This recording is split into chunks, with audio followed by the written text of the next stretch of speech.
Hey guys, welcome to south by tech, the Python programming channel.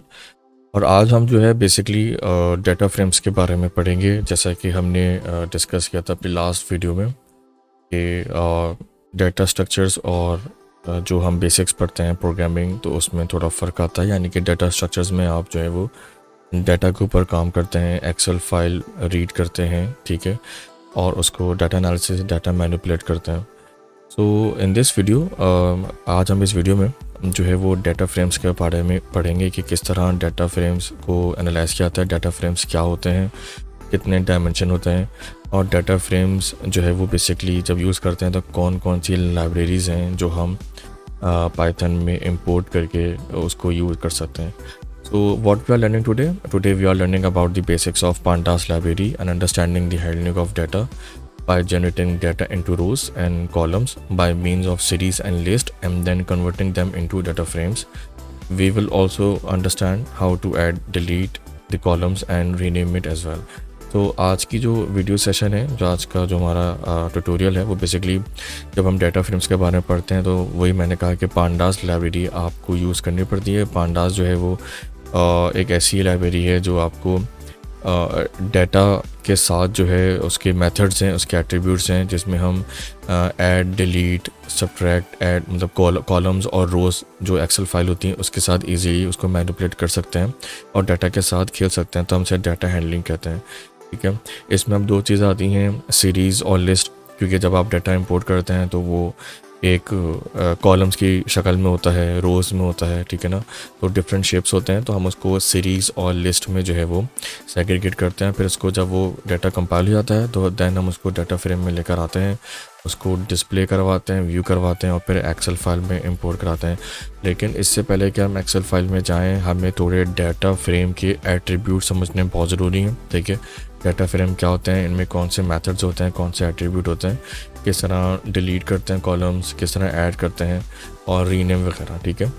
So what is pandas in Python? Pandas provide high-level data structure and functional design to make working with structure and tabular data fast, easy, and expressive. The primary objects in pandas are the data frames, a tabular column-oriented data structure with both rows and column labels, and the series, a one-dimensional and two-dimensional label array.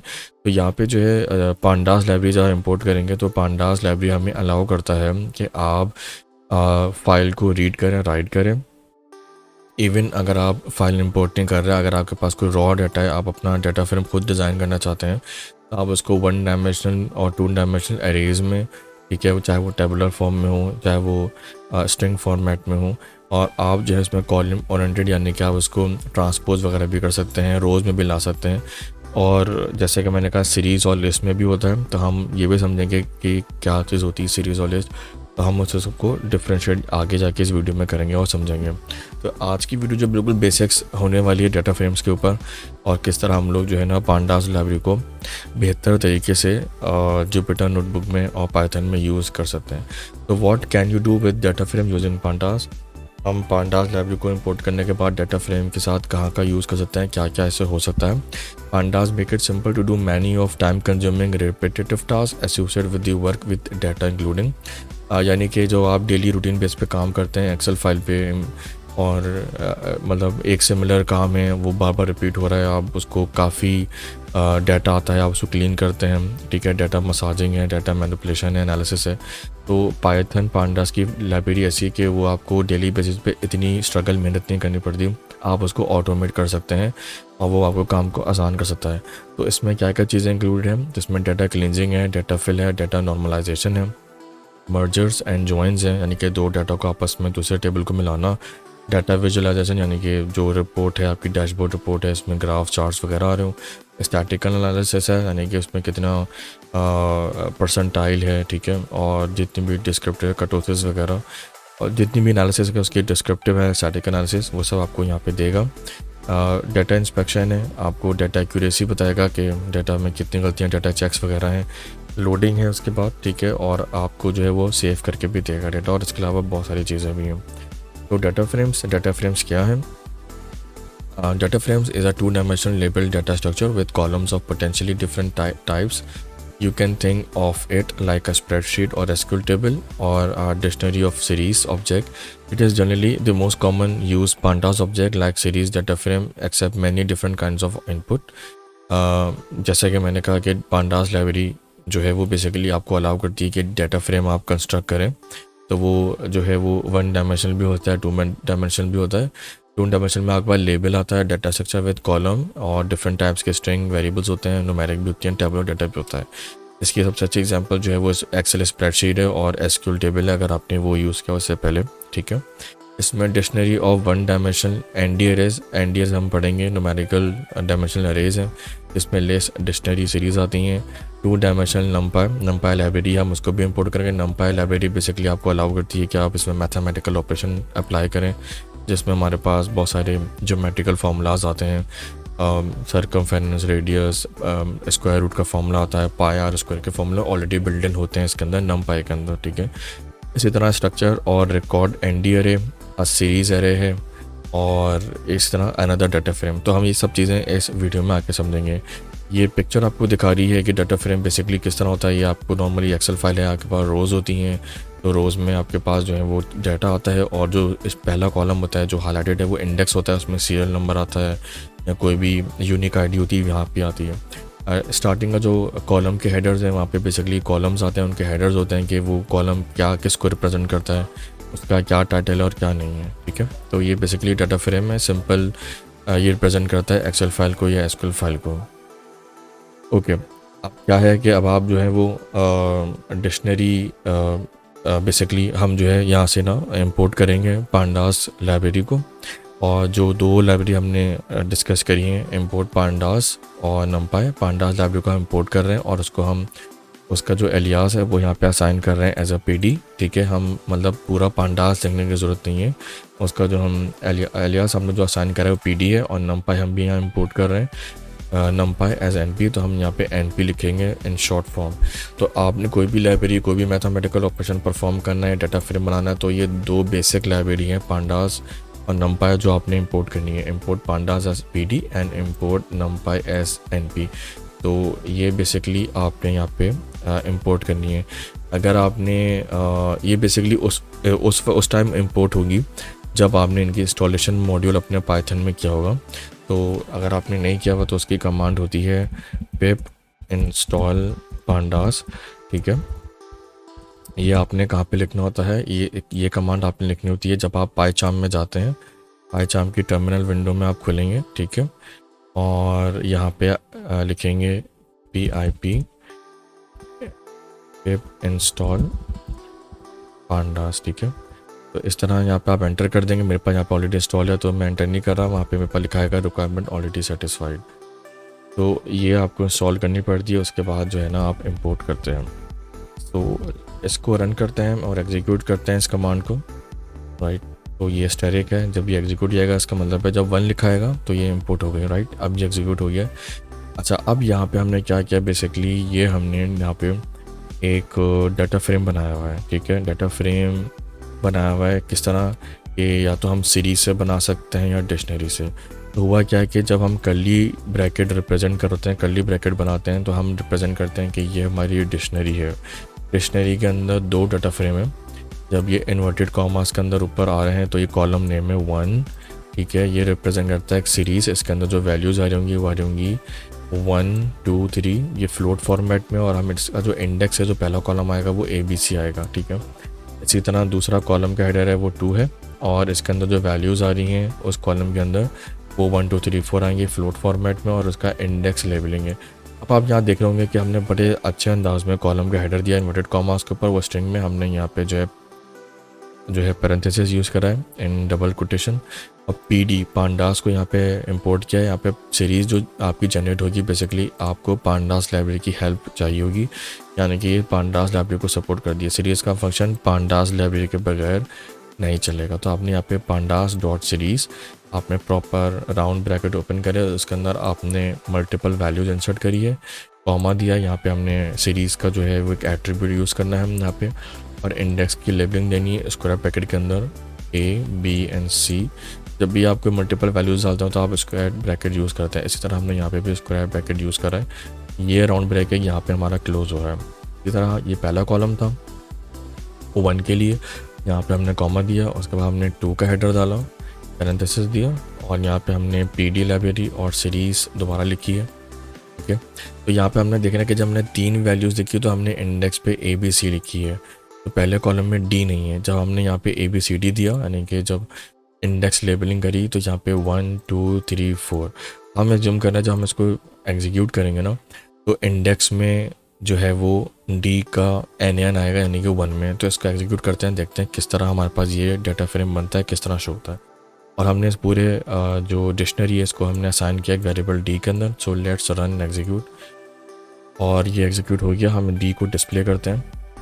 अच्छा, तो ये basically अभी जो हमारे पास एक data आप देख रहे हैं, एक जो इसका प्रेजेंटेशन है वो बिल्कुल सही नहीं है, काफ़ी एक ऑकवर्ड है, एक प्रेजेंटेशन मोड में नहीं है। इसको प्रॉपर एक डाटा फ्रेम में कन्वर्ट करने के लिए, जिसमें हमें प्रॉपर हेडर्स दिख रहे हो, इंडेक्स दिख रहे हो, लेबलिंग दिख रही हो, वो हमें बड़े अच्छे तरीके से, खूबसूरत तरीके से दिखाना है। तो हम क्या करेंगे, यहाँ पे हमने DF यानी कि यूज़ करा है डाटा फ्रेम का शॉर्ट फॉर्म, और इसको पांडास लाइब्रेरी, और एक यहाँ पे हमने मेथड यूज़ करा है डाटा फ्रेम। डाटा फ्रेम का D और F कैपिटल होगा, डाटा फ्रेम मेथड है। इस पूरे डाटा को हमें कन्वर्ट कर देगा डाटा फ्रेम के अंदर, जैसे हमने ऊपर दिखाया कि इस तरह इस शेप में ले आएगा बड़े अच्छे अंदाज में। और हमने क्या करा, BD डाटा फ्रेम D लिया। D क्या था, D हमारा वेरिएबल था जो हमने ऊपर असाइन किया था। पूरे डाटा को डाटा फ्रेम में कन्वर्ट कर देगा और अच्छे प्रेजेंटेशन मोड में देगा। So let's run and check, इसको हम एग्जीक्यूट करते हैं, और अब हम DF को एग्जीक्यूट करते हैं। तो अब हम देख रहे हैं कि इस डाटा में और इस नीचे वाले डाटा में ज़मीन आसमान का फ़र्क है, काफ़ी डिफरेंट है। ठीक है, अच्छा, जो मैं ऊपर बात डिस्कस कर रहा था कि हमने यहाँ पे D नहीं लिया था और यहाँ पे D लिया हुआ है, तो जो पहला कॉलम है उसमें हम 1 में देख रहे हैं D नहीं है, तो D के ऊपर कोई वैल्यू नहीं थी, तो इसलिए NN आ गया। लेकिन 2 के लिए जब इंडेक्स हमारे पास जनरेट हुआ तो पूरा ABCD हुआ। ठीक है, ABCD दोनों में कॉमन थे, लेकिन D एक एक्स्ट्रा था और यहाँ पे एक एक्स्ट्रा वैल्यू 4 थी। तो यहाँ पे 2 कॉलम जो उसका हेडर आ रहा है, तो यहाँ पे 4 आ रहा है। तो 1 में हमारे पास वैल्यू नहीं थी, इसने NN दिए। NN का मतलब होता है नॉट अ नंबर। ठीक है, तो ये डाटा फिर हमारे पास बड़े अच्छे अंदाज में यहाँ पे एक प्रेजेंटेशन, एक पिक्चर यहाँ पे आई है और एक टेबल बन के आ गया बड़े अच्छे तरीके से। लेकिन इससे पहले जब एक सीरीज़ और डिक्शनरी फॉर्म में था, तो वो डाटा टाइप भी दे रहा है, फ्लोट है, पहले कॉलम का पूरा एक बता रहा है डिस्क्रिप्शन, दैन 2 कॉलम में इसकी वैल्यूज़ बता रहा है ABCD, और डिफरेंट इंडेक्स दे रहा है। यानी कि पहले कॉलम का दिया ABC, दैन सेकंड कॉलम का दिया ABCD। यहाँ पे डाटा फ्रेम जब बना तो उसने उसको प्रॉपर अलाइन किया और शो किया। ठीक है, अब यहाँ पे हम लोग दोबारा से इंडेक्सिंग कहते हैं पहले वाले कॉलम को। तो यहाँ पे हम री इंडेक्स कर रहे हैं डाटा फ्रेम को, यानी कि ABCD जो यहाँ पे ऊपर लिखा हुआ था। तो हमने दोबारा से एक फंक्शन लिया हुआ है PD, यानी कि पांडास लाइब्रेरी यहाँ पे हमें लिखी हुई है डाटा फ्रेम, और यहाँ पे हमने D वेरिएबल जैसे पहले लिया था वही सेम वही लिया हुआ है। लेकिन हमने हमने आगे एक एट्रीब्यूट पास किया है इंडेक्स का। तो हम कह रहे हैं अब जो हमारे पास इंडेक्स आ रहा है उसको पहले D लिया हो, B लिया हो और A लिया हो, यानी कि इस अलाइन में लेकर आना है, इस पोजीशन में लेकर आना है कि हमें इस तरह देखें। तो इसको एग्जीक्यूट करते हैं और देखते हैं। तो हमने देखा कि हमारे पास C इंडेक्स चला गया, पहले D वैल्यू आ रही है, B आ रही है और A आ रही है। तो A के पास A आ गई, B के पास B आ गई और D में D आ गई। ठीक है, तो इस तरह हमारे पास हमने इसकी री इंडेक्सिंग करी। तो ये एक तरह से कस्टम फॉर्मेटिंग है, हमने एक तरह से कस्टम फॉर्मेटिंग अलाइन करी है, और यहाँ पे इंडेक्स जो है वो री इंडेक्स होकर आया। ओके, नाउ सेकंड है रिप्लेस द कॉलम नेम। अब हमने ऊपर जो DBA लिखा था, अब हमने क्या करना है, उनके जो कॉलम है उनको और 2 और 3 देना था। यानी कि जो पहले 1 और 2 आ रहा था, सो आई अज्यूम कि जो 1 है वो 2 से रिप्लेस हो जाएगा और 2 जो है वो 3 से रिप्लेस आएगा। हमारे पास इंडेक्सिंग अभी भी वही है DBA जो हमने ऊपर रखी है। इसको रन करते हैं और चेक करते हैं। तो हमने यहाँ देखा कि अब ओके, अच्छा, यहाँ पे कॉलम एक नया जनरेट हुआ है, रिप्लेस नहीं हुआ। हमने देखा कि यहाँ पे जो है वो कॉलम 1 एलिमिनेट हो गया, हमारे पास सीक्वेंस सेम है DBA, लेकिन हमारे पास एक एक्स्ट्रा कॉलम, एक इजाफी कॉलम आ गया, जैसे हम कहते हैं 3, एक एक्स्ट्रा कॉलम है। अब हमारे पास 3 कॉलम आया है, तो हमारे पास यहाँ पे उसकी कोई वैल्यू नहीं है। हमारे पास 1 की वैल्यू थी, 2 की थी और 3 थी।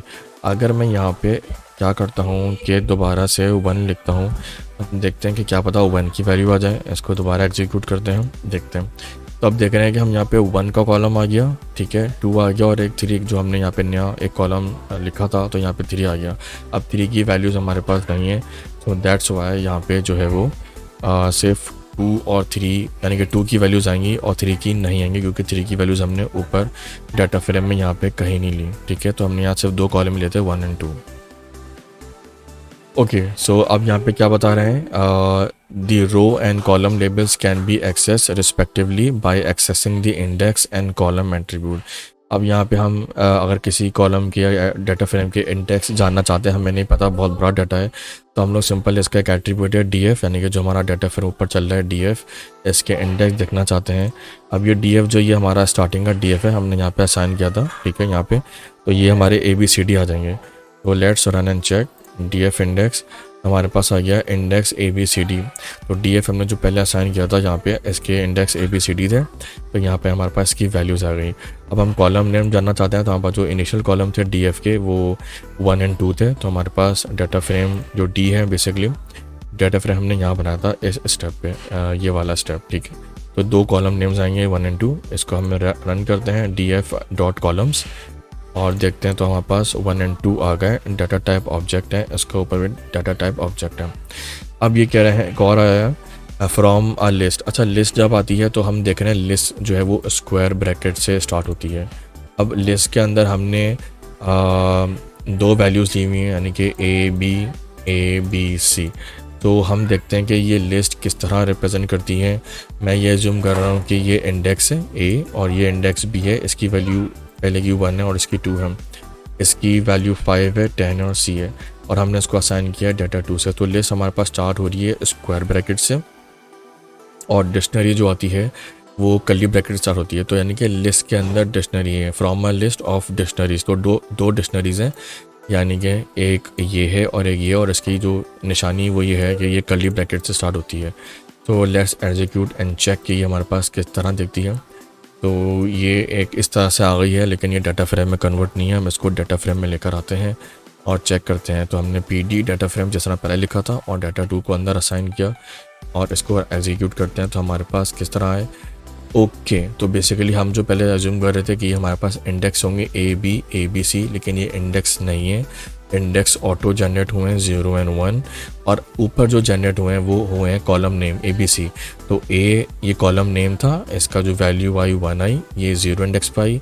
B की वैल्यू क्या थी, यानी कि B कॉलम, उसकी 2 आई, यानी कि ये इंडेक्स 1 है, ये इंडेक्स 2 है, यानी कि ये 0 से स्टार्ट होता है 0 और 1, और ये 0 1 और 2। तो हमारे पास बेसिकली जो सेकंड डिक्शनरी थी, यहाँ पे हमारे पास 3 हेडर है, कॉलम नेम ABC, ठीक है, और 0 इंडेक्स की वैल्यू 5 है, 1 की जो वैल्यू आ रही है वो बेसिकली आ रही है 5, ठीक है, यहाँ पे, और दूसरी की आ रही है 10, यानी कि कॉलम B की, और कॉलम C की आ रही है 20। अब हमारे पास यहाँ पे कॉलम C नहीं था, सिर्फ 2 कॉलम थे, तो A के नीचे 1 आ गया, B के नीचे 2 आ गया, C की वैल्यू नहीं थी तो नॉट अ नंबर आया। तो हमारे पास यहाँ पे कितने इंडेक्सिंग आई, सिर्फ 2 आए, 0 और 1। 0 और 1 क्यों आए, क्योंकि हमारे पास सिर्फ 2 डिक्शनरी थी, एक डिक्शनरी ये है 0 की और 1 की है दिस 1, ठीक है। सो 2 डिक्शनरी, सेट ऑफ 2, 0 और 1, तो यहाँ पर रिप्रेजेंट हो गए। अब यहाँ पे हम जो 0 1 है इंडेक्स लेबलिंग, हम उसको कह रहे हैं कि फर्स्ट और सेकंड को रीनेम कर दो, ठीक है। तो डाटा 2 हमने लिया हुआ है, इंडेक्स लिया हुआ है, आई अज्यूम कि ये 0 1 अब रिप्लेस हो जाएंगे फर्स्ट एंड सेकंड से, क्योंकि हम इंडेक्स के नाम दे रहे हैं फर्स्ट एंड सेकंड। डाटा हमने 2 लिया हुआ है, डाटा 2 पर था, इसको रन करते हैं और चेक करते हैं, लेट्स सी।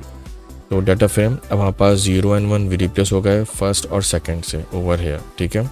अब हम कॉलम नेम में अब हम सिर्फ 2 कॉलम लेना चाह रहे हैं, यानी कि हम देख रहे हैं कि यहाँ पे डाटा 2 जो है बेसिकली कॉलम ABC थे, 3 कॉलम थे, तो हमें 2 कॉलम चाहिए A और B, ठीक है। इसको रन करते हैं, चेक करते हैं, हमारे पास C कॉलम नहीं आएगा आई अज्यूम, इसको चेक करते हैं, देखते हैं क्या आता है। तो over here we can see हमारे पास यहाँ पे A और B आए हैं, C नहीं आया, क्योंकि हमने सिर्फ 2 कॉलम यहाँ पे नेम डिफाइन किए थे, तीसरा कॉलम नहीं आया, ठीक है। तो ये हमारा पोर्शन था, ये बेसिकली सेट ऑफ डिक्शनरीज था, यानी कि लिस्ट के अंदर था, और हम लिस्ट को किस तरह यहाँ पे मैनिपुलेट कर रहे हैं ये हमने यहाँ पे देखा।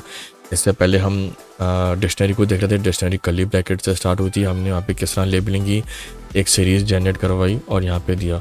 तो आई गेस लिस्ट जो है, लिस्ट के अंदर हम डिक्शनरी लेकर आ रहे हैं तो वो ज़्यादा इजी है, वो ज़्यादा कंफर्टेबल है, क्योंकि हम यहाँ पे सीरीज़ लेके नहीं आते और हमें फंक्शन अप्लाई नहीं करने पड़ते। सो ये काफ़ी इजी है as compare to the dictionary. Okay, so our next topic is column selection, addition and deletion. यहाँ पे हम जो है कॉलम को सिलेक्ट करेंगे, यानी कि हम जो डाटा फ्रेम हमारे पास जो ऊपर था, ठीक है, हमने जो है वो बेसिकली किस तरह सेलेक्ट करना है, किस तरह कॉलम को ऐड करना है और किस तरह उसको डिलीट करना है। So let's import the data frame. अच्छा, ये डीएफ डाटा फ्रेम वही है जो हमने ऊपर असाइन किया था विद डीएफ ओवर हियर, ठीक है ना। ये मेन डाटा फ्रेम है जो हम यहाँ पे इंपोर्ट कर रहे हैं वंस अगेन। सो हमने यहाँ पे डीएफ उसका वेरिएबल असाइन किया हुआ है, इसको हम एग्जीक्यूट करते हैं तो हमारे पास ये ओरिजिनल डाटा फ्रेम यहाँ पे आ गया, राइट। अच्छा, you can treat a data frame semantically like a dictionary of like index trees object, getting setting and deleting column work with the same syntax as the analogies dictionary operation।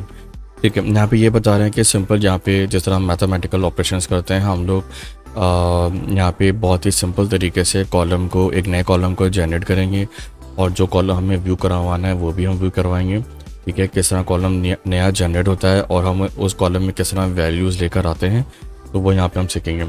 अब data frame जो DF है वो basically हमें उसमें यहाँ पे 1 उसको लेकर आना है, हमें DF1 जो कॉलम है वो व्यू करवाना है, तो हमने DF लिया, कॉलम के लिए हमने स्क्वायर ब्रैकेट लिए।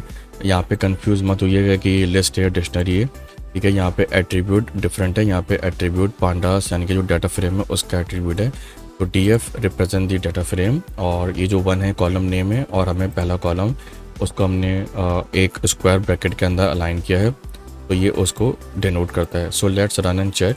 हमारे पास यहाँ पे डाटा फ्रेम 1 आ गया और ये इंडेक्स आ गया उसकी लेबलिंग, और यहाँ पे 1 2 3 4 1 2 3 और नोट अ नंबर, यहाँ पे 1 2 3 NN, यहाँ पे पहला कॉलम की वैल्यूज़ है, यहाँ पे सब आ गए, ठीक है। एंड डाटा टाइप फ्लोट, क्योंकि ये डेसिमल वैल्यूज़ हैं। यहाँ पे अब आप देख रहे हैं कि हम यहाँ पे एक नया कॉलम जनरेट करवा रहे हैं DF3, यानी कि डाटा फ्रेम में एक नया कॉलम जनरेट हो रहा है जिसका नाम है, कॉलम का नेम 3 है।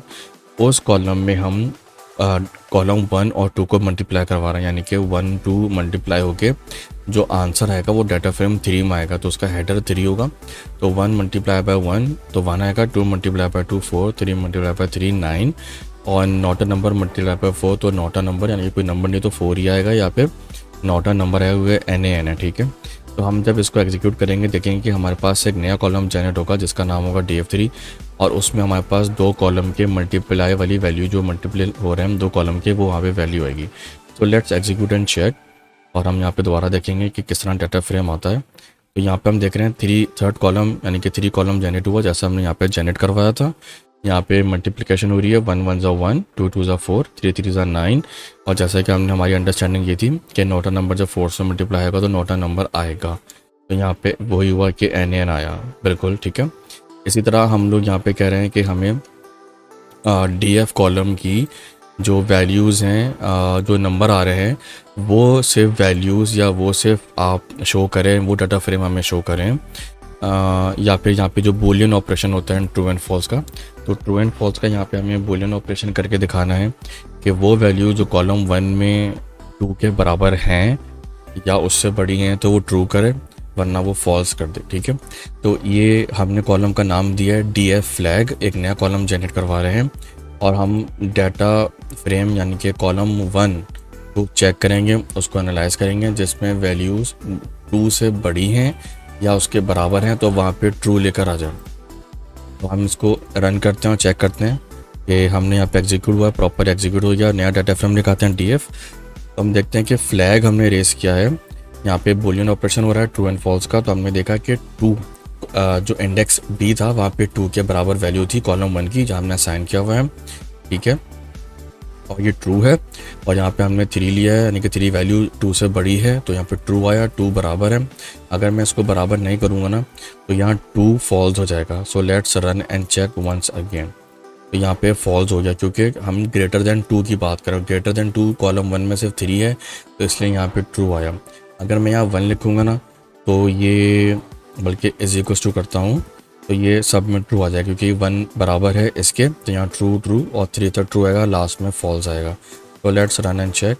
तो सब में ट्रू आया है क्योंकि पहले कॉलम की वैल्यू 1 के बराबर है और उससे बड़ी भी है, 2 की वैल्यू 1 से बड़ी है, 3 की वैल्यू 1 से बड़ी है, तो इन सब में ट्रू दिया है। तो हम यहाँ फ्लैग रेस कर रहे हैं। तो आवर ओरिजिनल वैल्यू वॉज 2। हम दोबारा से इसको एग्जीक्यूट कर लेते हैं। अब हम यहाँ पे कॉलम हमें नहीं चाहिए, यानी कि हम कॉलम 2 को डिलीट करना चाह रहे हैं। तो हम क्या करेंगे कि हम डिलीट, एक एट्रीब्यूट है यहाँ पे, फंक्शन है पांडास लाइब्रेरी का, तो DEL डिलीट हम यूज़ करेंगे, और DF डाटा फ्रेम 2, यानी कि डाटा फ्रेम का जो 2 कॉलम है जिसका नाम 2 है, कॉलम नेम 2 है, वो आप डिलीट कर दें। ये डिलीट फंक्शन याद रहे कि जब आप वंस आप इसको एग्जीक्यूट कर देंगे तो ये पूरे आपके डाटा फ्रेम से डिलीट हो जाएगा, बाद में एग्जीक्यूट नहीं होगा। अगर आपको चाहिए होगा तो आप शुरू से जो है वो डाटा फ्रेम को यहाँ से रन करेंगे, ठीक है, और उसको लेकर आएंगे नीचे तक। डाटा फ्रेम जो आपने यहाँ पे जनरेट किया था, आपको स्टार्टिंग से इसको शुरू करना पड़ेगा और आपको वैल्यूज़ लेकर आनी पड़ेंगी।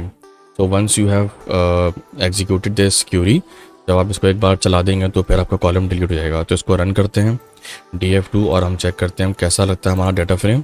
तो 1, 3 और फ्लैग, और यहाँ पे हमारा कॉलम जो है 2 वो डिलीट हो चुका है, यहाँ पे नहीं आ रहा, ठीक है। तो इस तरह हम अपना कॉलम को डिलीट भी कर सकते हैं by using DEL function of pandas. यहाँ पे हमने यहाँ पे डिलीट कर दिया। When inserting a scalar value, it will be naturally be propagated to fill the column.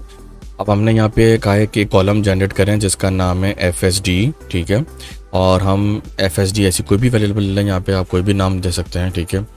और यहाँ पे आपने कहा कि लेट से, मैंने यहाँ पे लिखा हम कॉलम जनरेट करें जिसका नाम है सिटी, और लेट से सिटी आप लिखते हैं कराची,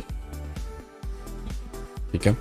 तो इसमें ये होगा कि जितने भी आपका कॉलम नेम है वो, ये बेसिकली नया कॉलम नेम हम जनरेट कर रहे हैं, नया कॉलम, एक नई फील्ड आ जाएगी इसमें, और जितनी भी वैल्यूज़ है ना, जहाँ तक हमारी इंडेक्सिंग है वहाँ तक ये सारी वैल्यू कराची की फिल हो जाएंगी, राइट। सो इसको रन करते हैं और चेक करते हैं कि हमारे पास कौन से कॉलम आए। तो यहाँ पे सिटी का नया कॉलम आया जैसे मैंने आपको बताया, और ये जो कह रहा था कि नेचुरली भी propagated to fill the column, तो ये सब में फिल हो जाएगी, सारे जितने भी इंडेक्सिंग पूरा डाटा फ्रेम है सब में वैल्यू आ जाएगी ऑफ कराची।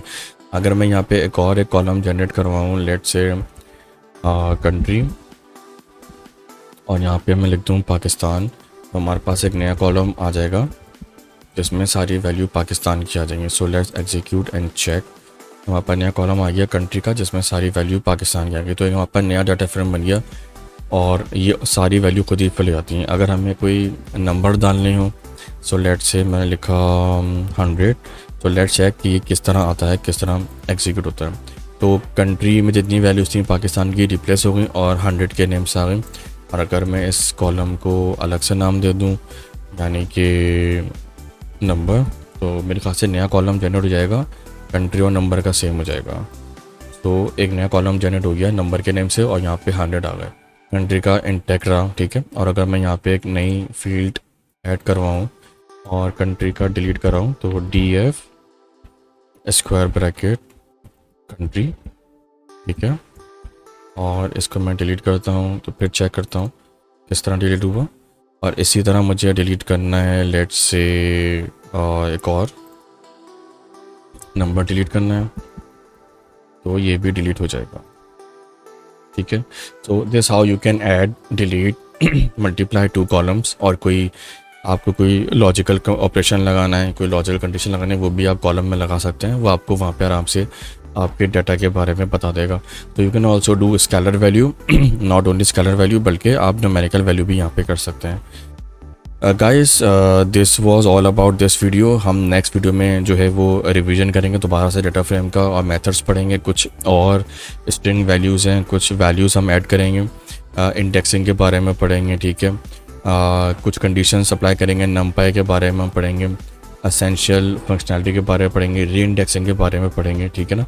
तो आगे बहुत कुछ है, आप वीडियो को फॉलो करें, आप काइंडली मेरे चैनल को सब्सक्राइब भी करें, बेल आइकन प्रेस करें, ताकि जो भी ऑनवर्ड्स आपके पास वीडियो की नोटिफिकेशन आ रहे हैं और आने चाहिए, जो भी नई वीडियो अपलोड हो रही है उसका नोटिफिकेशन आपके पास आना चाहिए, because this is the basic. और अगर हम आगे जाएंगे तो हम एक्सेल फाइल भी इंपोर्ट करेंगे, CSV फाइल भी इंपोर्ट करेंगे। मज़ीद डाटा फ्रेम, डाटा एक्सेस के ऊपर काफ़ी एनालिसिस है जो हमने टॉपिक्स ऊपर देखे हैं। Data cleaning, data fill, normalisation, merge and joins, visualisation, static analysis, data inspection, loading, ये हम सब हमें पढ़ने हैं। तो हमारी ये ऑनवर्ड जितनी भी वीडियोज़ आने वाली हैं आप उसके साथ जुड़े रहें और चैनल को काइंडली लाइक और सब्सक्राइब करें। कोई भी कमेंट है आपका तो नीचे डिस्क्रिप्शन पे और जो कमेंट सेक्शन है उस पर आप लिखें, अपनी फ़ीडबैक दें।